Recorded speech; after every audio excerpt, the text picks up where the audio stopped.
back to the Daily Grind. Thanks for checking out the channel. Make sure to hit subscribe if you're new and hit thumbs up if you're not a baby back bagel biting bitch boy, cause you know what time it is. It's full time.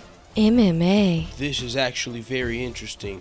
The UFC has announced its schedule for the first quarter of 2018, and there's a couple pretty notable points on here that I gotta bring up real fast.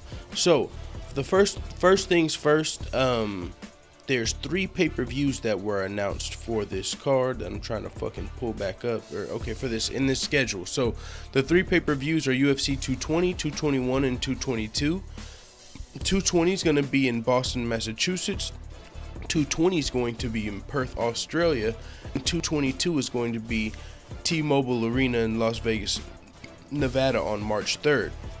Now, that's the big thing about that to me is UFC 222 is a pay-per-view on March 3rd, and the card after that is not a pay-per-view.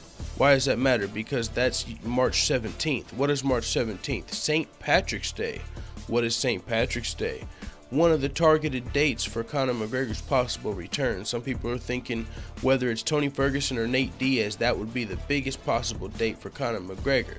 Now personally, and I'm pretty sure I'm right on this, the timeline for that would not work if Conor McGregor wants to keep his belt, because he's only got about 12 months within when he won the belt between when he has to defend or vacate.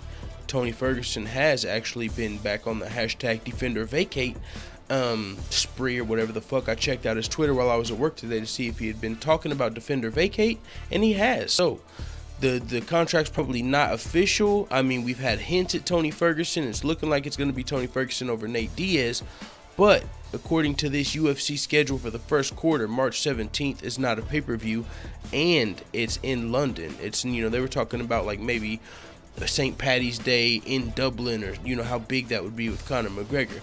But that's not what it's looking like the UFC plans are. Now, that can change, because as you see, February 24th, it was supposed to be UFC Orlando, but that was switched, as we found out today, when Darren Till versus Stephen Wonderboy Thompson was scheduled at for this event, and the UFC moved it to England. So with UFC England being February 24th, UFC London is just 2 weeks after that.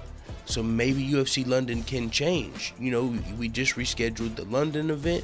So are they going to go back to London 2 weeks later, or are they going to change that to maybe Dublin, change that to maybe Orlando? Who knows? So this is their planned schedule, but as we've already seen, it's probably going to shift around a little bit. Another notable thing on here is UFC 220 is in Boston, Massachusetts.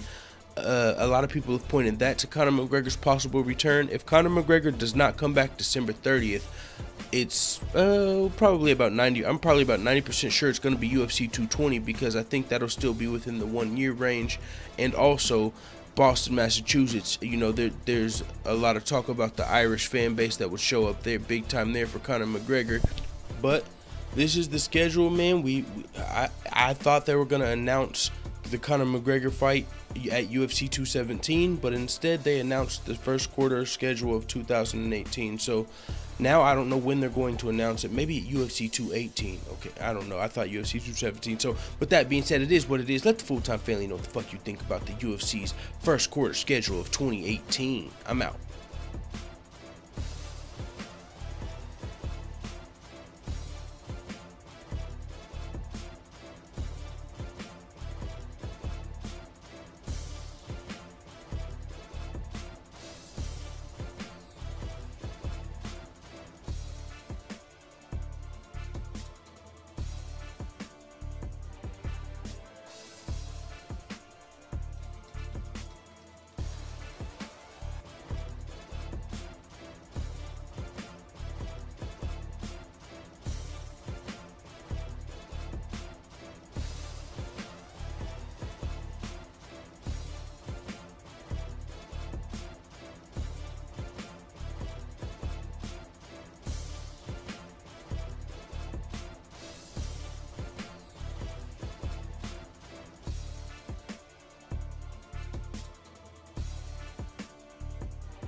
Bye, Felicia.